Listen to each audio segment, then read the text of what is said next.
Assalamualaikum warahmatullahi wabarakatuh.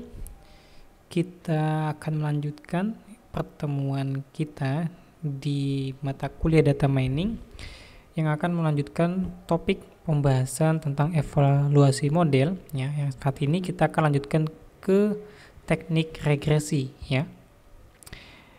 Adapun capaian pembelajaran mata kuliah ya, atau CPMK ya, yang ditempatkan pada sub CPMK 11 adalah mahasiswa mampu menilai hasil pemodelan.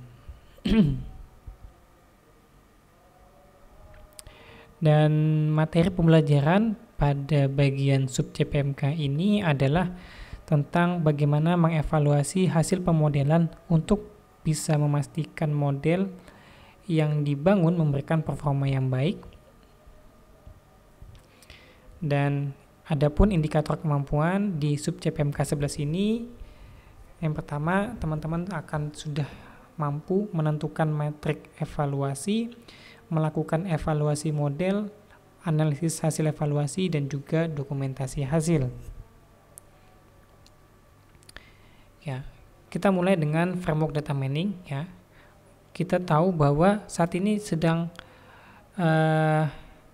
berada pada tahap evaluasi, di mana tahap evaluasi ini outputnya akan menentukan dua jalur, di mana ketika hasil evaluasi memenuhi daripada tujuan dan juga target yang didefinisikan dari kebutuhan bisnis ya, maka ini bisa dilakukan yang namanya proses deployment ya.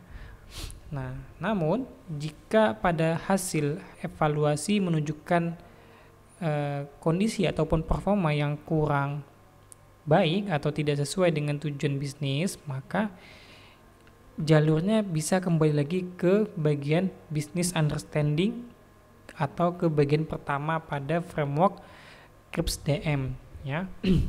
Jadi akan dilakukan inisialisasi atau pengecekan ulang untuk menyesuaikan apakah benar terkait dengan business understandingnya terhadap proses yang sudah dilakukan. Jadi akan dilakukan penyesuaian ulang. Oke, di mana pada tahapan evaluasi kita akan melakukan 4 hal, dimulai dengan menentukan metrik evaluasi, melakukan evaluasi model, analisis hasil evaluasi, dan juga melakukan yang namanya dokumentasi hasil. Nah, pada tahap pertama di evaluasi kita akan menentukan yang namanya metrik evaluasi. Nah, di metrik evaluasi ini kita dihadapkan dengan 2 poin. Yang pertama, bagaimana kita dituntut untuk bisa benar-benar kembali memahami tujuan dan juga konteks permasalahan apa yang sedang kita hadapi. Ya, contoh, ketika kita ya sedang membangun model untuk mendeteksi sebuah penyakit. Nah, tentu kita akan mencoba menekan ya yang mana istilah false negatif ini ya tidak begitu tinggi. Kenapa? Karena untuk kes-kes penyakit yang sifatnya krusial, kesalahan dalam menebak kasus positif menjadi negatif ya, ini akan sangat merugikan. Nah, begitu juga untuk yang kasus seperti mendeteksi email spam ya.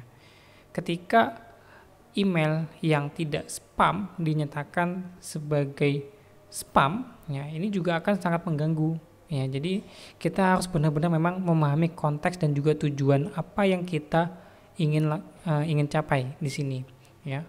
Nah, yang selanjutnya kita lanjutkan dengan melihat teknik apa yang kita gunakan. Ada klasifikasi, regresi, klasterisasi. Nah, di masing-masing teknik ini memiliki metrik penilaian masing-masing ya. Seperti klasifikasi ada akurasi, precision, recall, hingga confusion metric. Nah, kalau di regresi ada MAE atau mean absolute error hingga R squared ya. Ini semua adalah metrik yang digunakan dalam teknik regresi ya. Klasterisasi ada Silhouette error dan juga Davis-Bouldin Index ya atau DBI.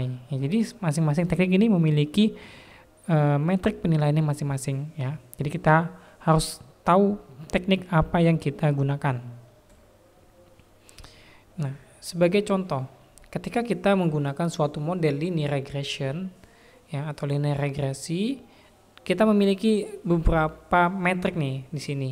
Metrik kita sudah ada nilai MAE-nya 2,5, MSE-nya 10, misalkan RMSE-nya 3,16 dan juga R-square-nya 0,85. Nah, dari nilai-nilai metrik ini, makna apa yang kita bisa simpulkan? Ya, bagaimana kita bisa mengetahui performa dari model yang kita miliki dari metrik nilai metrik yang sudah kita miliki saat ini. Nah, ya, jadi kita akan coba bahas lebih dalam ya terkait dengan evaluasi model dengan fokus kepada teknik regresi menggunakan beberapa metrik yang sudah ada ya.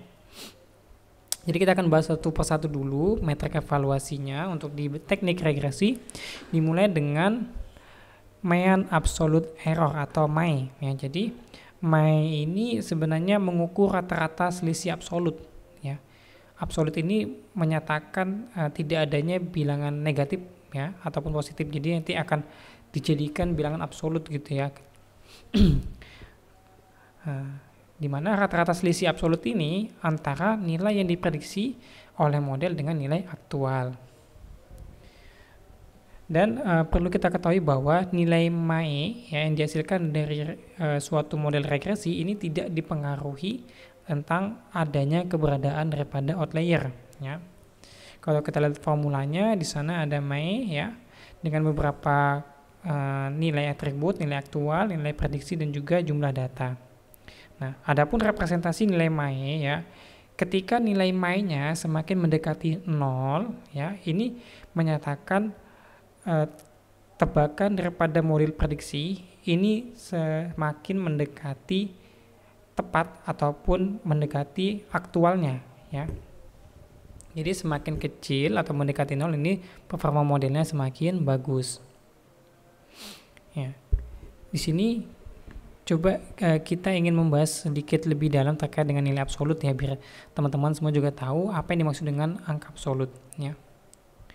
Jadi di sini ya, ini ada garis horizontal di sini ya. Ini adalah tebakan daripada model ya. Tebakan daripada model yang mana akan ada error yang ke atas ataupun secara aktual ya, dia di atas dan juga nilainya ada juga yang di bawah. Ketika nilai aktualnya ya, ini selisihnya posisinya ada di atas, maka dia akan bernilai positif. Namun ketika secara aktual ya, datanya berada di bawah garis prediksi, maka dia akan bernilai negatif ya.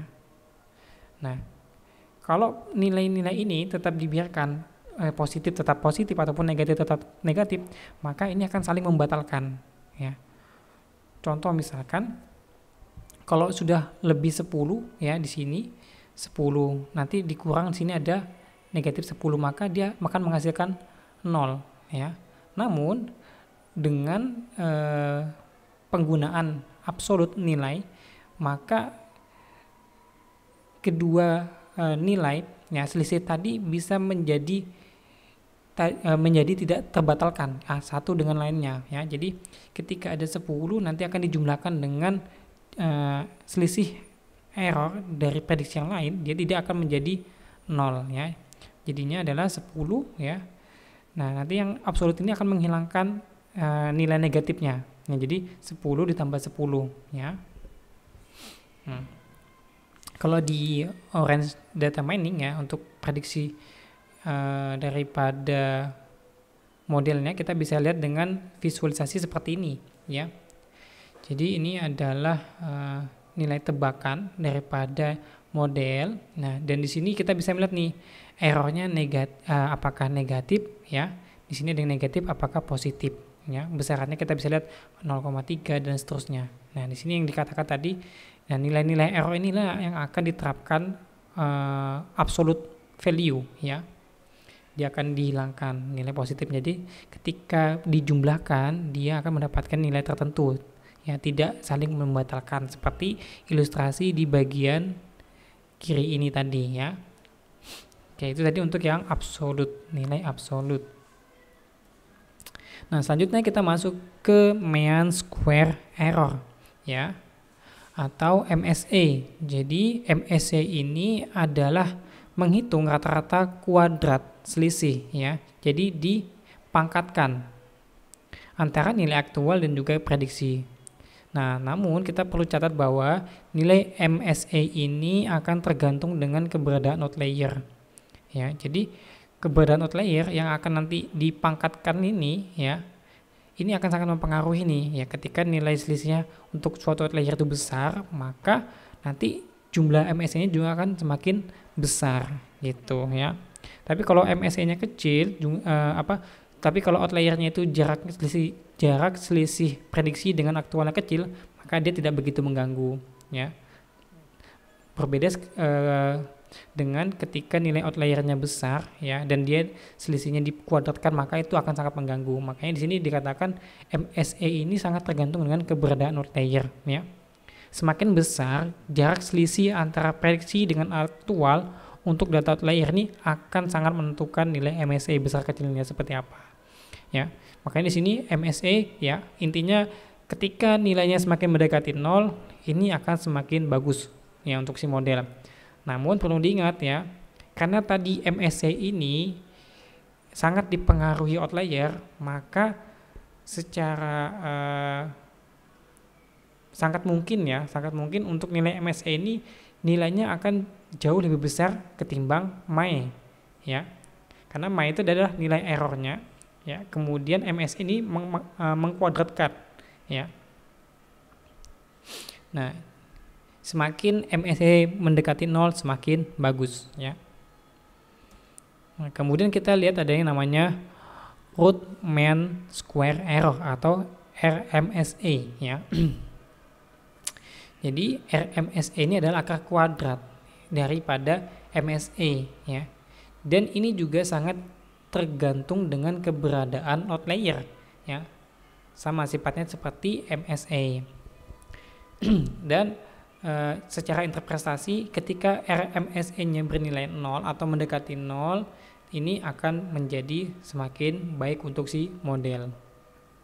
Ya, ini adalah contoh interpretasi, ya, atau contoh perbandingan sederhana saja tentang MSE dan RMSE, ya. Kita bisa lihat ini contoh dari case khusus sederhana tentang prediksi suhu. Ketika MSE bernilai 9, ya, karena tadi dia kuadrat, ya, nilai kuadrat dari error, maka pangkatnya satuannya akan bernilai kuadrat juga, seperti ini misalkan Celsiusnya kuadrat. Nah, sedangkan kalau RMSE adalah akar kuadrat atau mencari nilai akar daripada MSE-nya, ya, dan nilainya satuannya adalah sama dengan nilai aktualnya, seperti itu.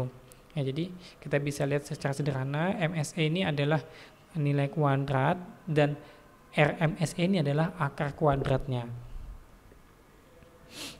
Nah, selanjutnya ada mean absolute percent, ya, error atau MAPE. Jadi MAPE ini mengukur seberapa besar rata-rata kesalahan prediksi model regresi, ya, dalam bentuk persen terhadap nilai aktual. Nah, jadi di sini ada beberapa interpretasi daripada MAE, yang mana kalau MAE-nya ini adalah mendekati 0, ya, maka ini prediksinya sempurna, ya, atau bisa kita bilang tidak ada kesalahan. Namun ketika MAE-nya masih ada nilai, ya, atau kurang daripada 10, maka ini modelnya bisa kita bilang sangat akurat, ya. Namun jika nilai MAPE-nya sudah melebihi 10 hingga mencapai 20, ya, ini bisa kita kategorikan baik, dan selanjutnya ada 20 hingga 50, ini cukup atau sedang. Dan jika nilai MAPE-nya di atas 50%, maka bisa dikatakan bahwa model regresi atau model prediksinya ini buruk, ya, kurang layak untuk digunakan. Nah, adapun, ya, R-square atau koefisien determinasi, ya, ini mengukur proporsi variasi dari nilai target yang dapat dijelaskan, ya. Proporsi variasi dari nilai target yang dapat dijelaskan. sebagai interpretasi bahwa ketika R2-nya ini atau R square-nya ini adalah 1, maka semua variasi data berhasil diprediksi dengan baik oleh si model. Namun jika R square-nya ini ya dia sama dengan 0 atau lebih besar ya, lebih besar daripada 0 ya. Ini berarti model tidak lebih baik daripada rata-rata.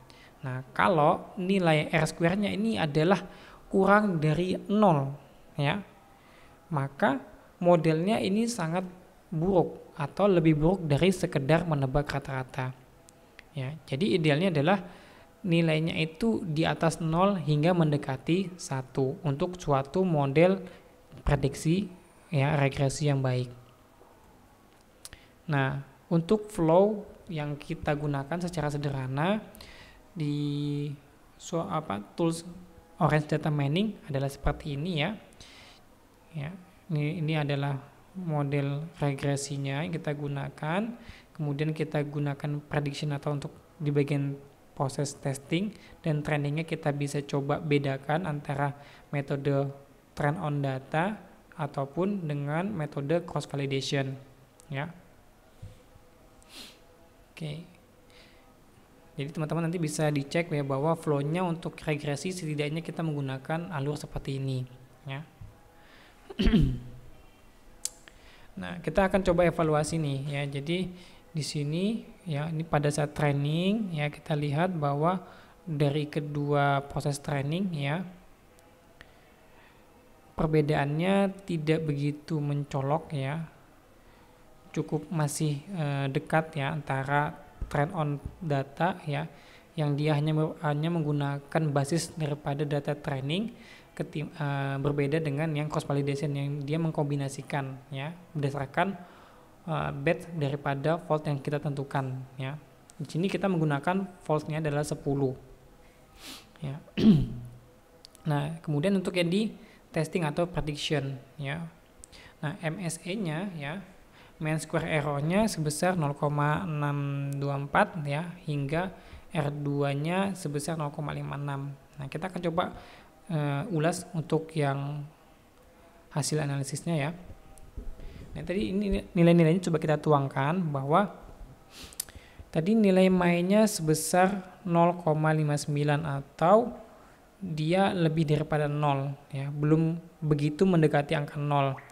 Nah, jadi secara rata-rata sebenarnya prediksi modelnya meleset sekitar setengah lebih ya, atau sekitar 59% lebih. Itu masih banyak yang meleset ya. Kemudian untuk MSE-nya ya, mean square error-nya. Nah, di sini kita lihat nih, ternyata mean square error-nya yang bagus itu kan adalah mendekati 0 ya. Namun di sini nilai kita adalah lebih besar daripada 0 ya. Ini maknanya adalah masih banyak error ya, dan juga nilai MSE-nya ini lebih besar daripada mainnya, yang diakibatkan oleh adanya beberapa outlier yang mengganggu ya, seperti tadi kita bilang bahwa ketika ada outlier yang dipangkatkan dan jarak outlier terhadap aktualnya ini selisihnya cukup jauh, maka ini akan sangat mengganggu. Yang ini yang akan menyebabkan nilai MSE akan semakin besar ketimbang mainnya ya. Nah, adapun RMSE-nya ya, RMSE-nya ini adalah akar kuadrat ya daripada yang MSE ya. Yang baik adalah mendekati 0 ya, kita mendapatkan 0,79. Nah, ini sama masih dipengaruhi oleh keberadaan outlier. Dan MAPE-nya kita mendapatkan skor dengan nilai 0,303 atau sekitar 30% ya. Jadi ini kita masuk ke dalam rentan nilai MAPE-nya itu ya, atau prediksi modelnya banyak meleset di sekitar 30% ya. Kalau tadi 30% berarti antara 20-50. Nah, ini berarti cukup lah ya, modelnya cukup baik ya, atau sedang, tidak begitu buruk karena tidak di atas 50%. Nah, sedangkan R2-nya ya menggambarkan seberapa baik model dalam menebak varian data targetnya ya. Di sini modelnya berhasil menebak sebanyak 56% daripada varian targetnya, di mana sisanya sebanyak 43% ini masih belum bisa ditebak dengan baik oleh si model ya. Nah, sebagai kesimpulan bahwa kinerja model regresi ini kita bisa nyatakan sebagai kinerjanya sedang ya. Dengan melihat nilai MAE ya dan juga MAPE.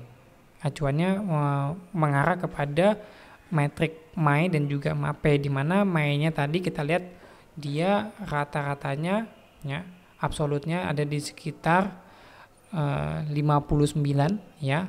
Masih belum bisa mendekati 0 maksimal, dan juga MAE-nya tadi MAP-nya kita lihat masih di rentan yang cukup atau sedang ya, 20 hingga 50. Nah, kemudian dari varian data ya, kita juga dari varian data model kita hanya bisa menebak 56% dari varian data target kita. Nah, ini ini yang membuat pernyataan kita semakin kuat bahwa model regresi kita ini kinerjanya adalah cukup ataupun sedang ya.